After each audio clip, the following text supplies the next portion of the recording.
ஹே எஃப்டிஸ் எல்லாரும் எப்படி இருக்கீங்க? வேறு லெவலில் இருப்பீங்கன்னு சொல்லிட்டு நம்புறேன். ஸோ கைஸ் இன்னைக்கு இந்த வீடியோ நம்ம எதை பற்றி பார்க்க போகிறோம்னா கல்கி மூவியில் இருக்கக்கூடிய ஹிடன் டீல்ஸை பற்றி தான் பார்க்க போகிறோம். ஸோ இந்த வீடியோ ரொம்பவே இன்ட்ரெஸ்டிங்காக இருக்கப்போ ஸோ லாஸ்ட் டைம் ஸ்கிப் பண்ணாமல் பாருங்கள். சரி வாங்க எஃப்டிஸ் வீடியோக்குள்ளே போயிடலாம்.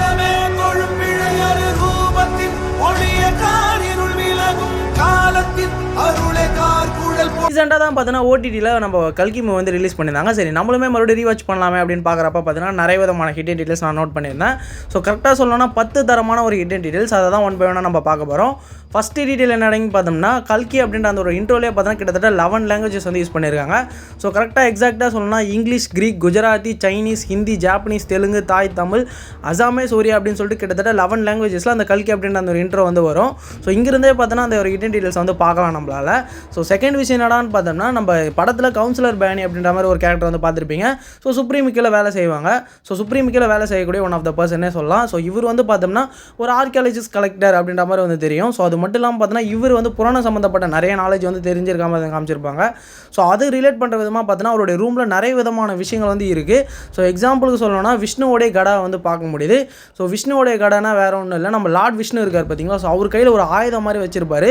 ஸோ அந்த ஆயுதம் பேர் தான் கடா அப்படின்ற மாதிரி நான் சொல்லுவேன். ஸோ அந்த ஒரு கடை வந்து பார்த்தோன்னா அவருடைய ரூமில் வந்து பார்க்க முடியுது. ஸோ அதே மாதிரியே வந்து பார்த்தோம்னா தன்வன்டரி அப்படின்ற ஒரு ஸ்டாச்சு வந்து பார்க்க முடியுது. ஸோ இது எந்த மாதிரியான ஒரு ஸ்டாச்சுன்னு பார்த்தோன்னா ஆயுர்வேதோடைய கடவுள் அப்படின்ற மாதிரி சொல்லுவாங்க. ஸோ அவங்களோட ஸ்டாச்சு வந்து பார்க்க முடியுது. ஸோ நெக்ஸ்ட் விஷயம் என்னடான்னு பார்த்தோன்னா யமதர்மராஜாவோடைய ஸ்டாச்சு வந்து பார்க்க முடியுது. ஸோ லாஸ்ட் அண்ட் ஃபைனலாக பார்த்தோம்னா நம்ம லார்ட் வெங்கடேஸ்வராவுடைய க்ரௌன் வந்து பார்க்க முடியுதுன்னே சொல்லலாம். ஸோ ஆமாம் ஃப்ரெண்ட்ஸ், நம்ம திருப்பதியில் இருக்கார் பார்த்தீங்களா நம்ம ஏழுமலையான். ஸோ அவருடைய கிரீடத்தை வந்து பார்க்க முடியுது. ஸோ இது மாதிரி பார்த்தோன்னா நிறைய ஆர்காலஜி சம்மந்தப்பட்ட நிறைய திங்ஸ் வந்து பார்த்தோன்னா பேனியோட ரூமில் வந்து பார்க்க முடியுதுன்னே சொல்லலாம். ஸோ தேர்ட் விஷயம் என்னடான்னு பார்த்தோம்னா சம்பளாவை ஃபஸ்ட் டைமாக பார்த்தோன்னா தீபிகா படுகோனை ஃபஸ்ட்டு போகிறப்ப தான் வந்து காமிச்சிருப்பாங்க. ஸோ சம்பளாவை பார்க்குறப்ப பார்த்தோன்னா நிறைய விதமான பீப்புள்ஸ் இருக்க மாதிரி வந்து காமிச்சிருப்பாங்க. ஸோ எக்ஸாம்பிளுக்கு சொல்லணும்னா Chinese, African, Middle East, Indian, Mughal அப்படின்னு சொல்லிட்டு நிறைய விதமான பீப்புள்ஸ் இருக்க மாதிரி வந்து காமிச்சிருப்பாங்க. ஸோ இங்கே என்ன சொல்ல வராங்கன்னு பார்த்தோன்னா சம்பாலான்றது ஒரு கான்செப்ட். ஸோ அதுக்கு கீழே தான் பார்த்தோன்னா இந்த உலகத்தில் இருக்கக்கூடிய அனைத்து மக்களும் வராங்க அப்படின்றத வந்து சொல்கிறாரு போல் நம்ம டேரக்டர். ஸோ அதை ரிலேட் பண்ணுற விதமாக தான் இந்த ஒரு விஷயத்தை நம்ம ரெஃபரன்ஸாக வந்து காமிச்சிருக்காங்க அப்படின்ற மாதிரி வந்து தெரியுது. ஸோ வேறு லெவலியா அப்படின்ற மாதிரி தான் இருக்குது அதை பார்க்கும்போது. ஸோ ஃபோர்த்து விஷயம் என்னடான்னு பார்த்தோம்னா நம்ம எப்படி இங்கே மணி யூஸ் பண்ணுறோமோ ஸோ அதே மாதிரி படத்தில் பார்த்தோன்னா யூனிட்ஸ் அப்படின்ற மாதிரி வந்து யூஸ் பண்ணுவாங்க. ஸோ அங்கே அதுதான் மணி போல். ஸோ அது மட்டும் இல்லாமல் எல்லாமே பார்த்தோன்னா டிஜிட்டலைஸாக தான் இருக்கும். இங்கே நம்ம கொடுக்குற மாதிரி கேஷாலாம் கொடுக்க மாட்டாங்க. ஸோ எல்லாமே வந்து பார்த்தோன்னா டிஜிட்டலைஸாக வந்து காமிச்சிருப்பாங்கன்னு சொல்லலாம். ஏன்னா அட்வான்ஸ் டெக்னாலஜி, சயின்ஸ் ஃபிக்ஷன் வேறு. ஸோ அது எல்லாமே யூனிட்ஸில் வந்து மென்ஷன் பண்ணுவாங்க. ஸோ இங்கே என்ன கதைன்னு பார்த்தோன்னா நம்ம பைரவா கிட்ட கரெக்டாக 200 யூனிட்ஸ் தான் இருக்கும். ஆனால் அஸ்வத்தமா கூட ஃபஸ்ட் டைமாக ஃபைட் பண்ணிட்டு வரப்போ வந்து பார்த்தோன்னா பேக் லிஸ்ட் பண்ணிவிடுவாங்க காம்ப்ளெக்ஸ்லேருந்து வந்து. அப்போ அவர் ஸ்கேன் பண்ணுறப்ப பார்த்தோன்னா இது 21,110 யூனிட்ஸ் இருக்க மாதிரி வந்து காமிச்சிருப்பாங்க. ஸோ இங்கே என்ன எனக்கு ஒரு டவுட்டுன்னு பார்த்தோம்னா ஆல்ரெடி அவர்கிட்ட 200 யூனிட்ஸ் தான் இருக்கும். புஜியுமே பார்த்தோன்னா ஒரு டைம் பேலன்ஸ் சொல்கிறப்பையும் பார்த்தோன்னா 200 யூனிட்ஸ் தான் அவங்ககிட்ட இருக்குது அப்படின்ற மாதிரி சொல்கிற மாதிரி காமிச்சிருப்பாங்க.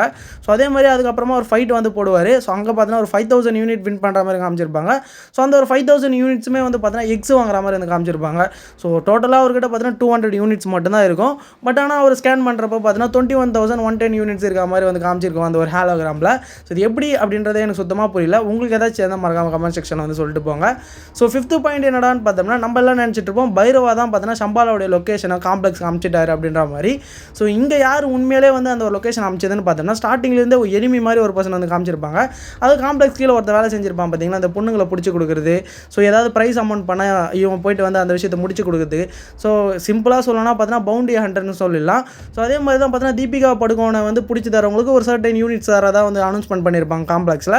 அப்போ பார்த்தோன்னா இவன் போயிட்டு ஃபஸ்ட் டைமாக வந்து பார்த்தோன்னா தீபிகா படுகோனை பிடிக்கிறதுக்காக போவான். அந்த டைம் பார்த்தோன்னா கைரா கூட ஃபைட் நடக்கும், நீங்கள் எல்லாருமே வந்து பார்த்துருப்பீங்க. ஸோ இவன் தான் என்ன பண்ணுவான்னு பார்த்தோன்னா அந்த ட்ராக்கரை அந்த ஒரு வண்டியில் வந்து ஃபிக்ஸ் பண்ணிவிடுவான். ஸோ அதனால தான் சம்பாலோடைய லொக்கேஷன் வந்து பார்த்தோன்னா காம்ப்ளெக்ஸுக்கு வந்து போவோம். பட் நம்ம என்ன நினச்சிட்டு இருப்போம் பைரவா தான் காம்ப்ளெக்ஸுக்கு காமிச்சிட்டாருப்பா இந்த ஒரு விஷயத்தை அப்படின்ற மாதிரி நினச்சிட்டு இருப்போம். பட் அது உண்மை இல்லை. இவன் தான் பார்த்தோன்னா அந்த ஒரு லொக்கேஷனை காம்ப்ளெக்ஸுக்கு வந்து அனுப்பிச்சிருப்பான். ஸோ சிக்ஸ்த்து பாயிண்ட் என்னடான்னு பார்த்தோம்னா எஸ்எஸ் ராஜமௌலியோடைய கேமியோ நம்ம எதிரே பார்த்துருக்க மாட்டோம்.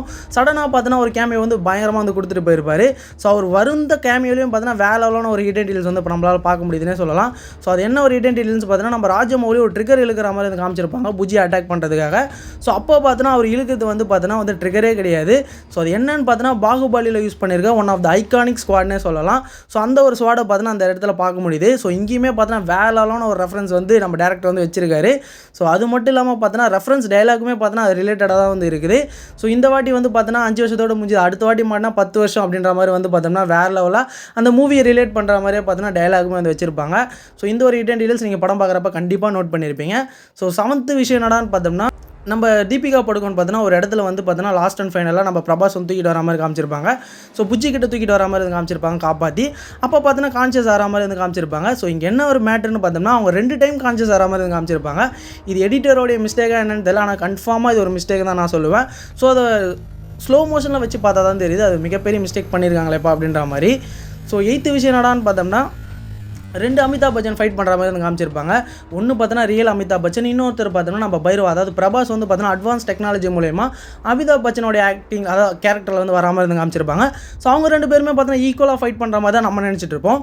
ஸோ நான் ஸ்லோ மோஷனில் வச்சு பார்த்தா தான் தெரியுது அவங்களுக்குள்ளேயுமே ஒரு டிஃப்ரென்ஸ் இருக்குது அப்படின்னு சொல்லிட்டு. ஏன்னா நம்ம அமிதாப் பச்சனுக்கு தான் பார்த்தோன்னா ரியல் அஸ்வத்தாமாவுடைய பவர் வந்து இருக்குது. நம்ம பைரவாவுக்கு பார்த்தோன்னா நார்மல் பர்சன் தான். பட் ஆனால் சயின்ஸோடைய டெக்னாலஜி மூலியமாக வந்து பார்த்தோன்னா ஹை அண்ட் பவர் இருக்க மாதிரி வந்து ஒரு சில இடத்துல பார்க்க முடியுது.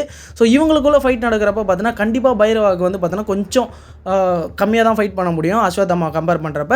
ஸோ அந்த ஒரு விஷயத்தை நம்ம படத்தில் பார்க்க முடியல அப்படின்னு நம்ம நினச்சிட்டு இருப்போம். பட் ஆனால் ஸ்லோ மோஷனில் வச்சு பார்த்தா தெரியுது அஸ்வத்தாமாவை கம்பேர் பண்ணுறப்ப பைரவோடைய ஸ்ட்ரென்த் பார்த்தோன்னா ரொம்பவே லோவாக தான் இருக்குது.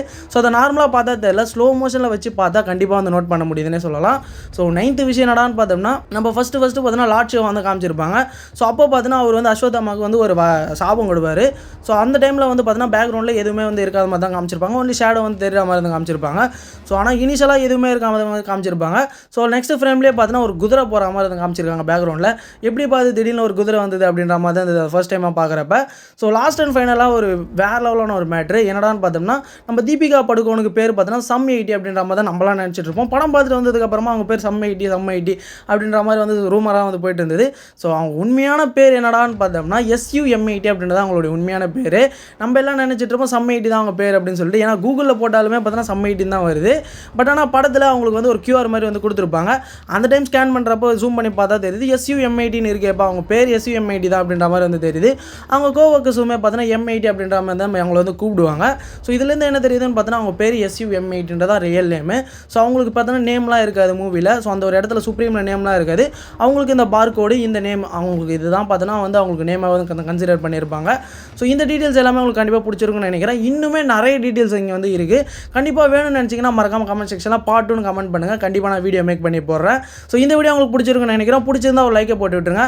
ஸோ இது மாதிரியான சினிமா ரிலேட்டடாக நிறைய கண்டென்ட்ஸ் இருந்துச்சு. நம்ம சேனலை சப்ஸ்கிரைப் அண்ட் ஃபாலோ பண்ணி FD's இன்னொரு வீடியோவில் இன்னொரு சினிமா கண்டென்ட்டோட பார்க்கலாம். தேங்க்ஸ் ஃபார் வாட்சிங். One shot. Complex குள்ள போடு.